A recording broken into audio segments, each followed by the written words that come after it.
Life is 10% of what happens to you and 90% how you react to it. Imagine you're a 3-year-old child and one day you wake up with a stomachache. You go to your mom and tell her about the pain you're feeling. She gives you a pill and tells you not worry, everything will be fine. But what if that pain doesn't go away? It's been weeks. Your family starts to worry about it, so they take you to the doctor. In a radiography, it shows that the pain you were feeling was a tumor in one of your kidneys.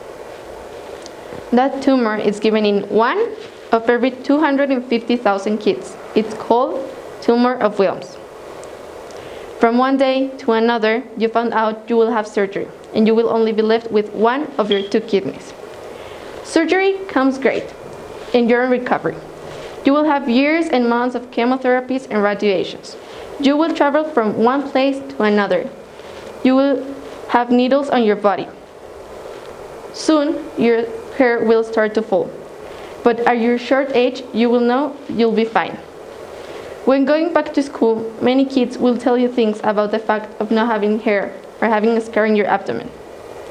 You ignore those comments, but you start asking questions to yourself like, why my hair fall?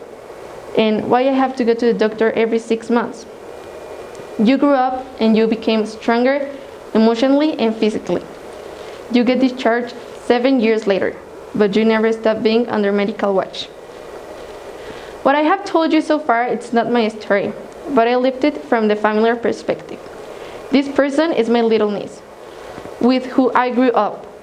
Because my mom traveled a lot, I stayed with her grandma, who is my godmother. When all of this happened, I had 7 years, and even though I was bigger than her, I couldn't understand many things, like why I didn't see her, and why she traveled a lot.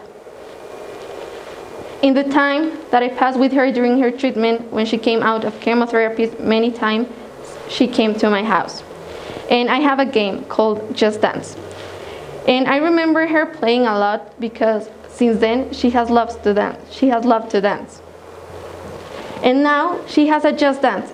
And every time I go to her house, she tells me about the time she remembers never getting the control of because she didn't never want that her mom or me to win her. Instead of remembering all of those days as painful, she has told me that the day she spent on the hospital were the happiest days of her life. I don't know how at her age she could understand many things I couldn't understand now, and people even bigger don't understand. My niece, at never every moment, she felt that she was not going to make it. She is a warrior, and I'm sure she left us a great lesson in all the family. That we can always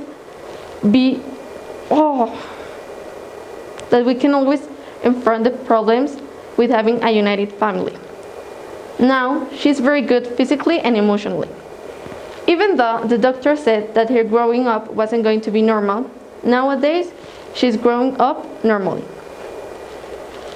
When I was doing my TED Talk, I get to a point where I didn't know what I was going to talk about. So I asked myself, which are the 2 more important stories in my life?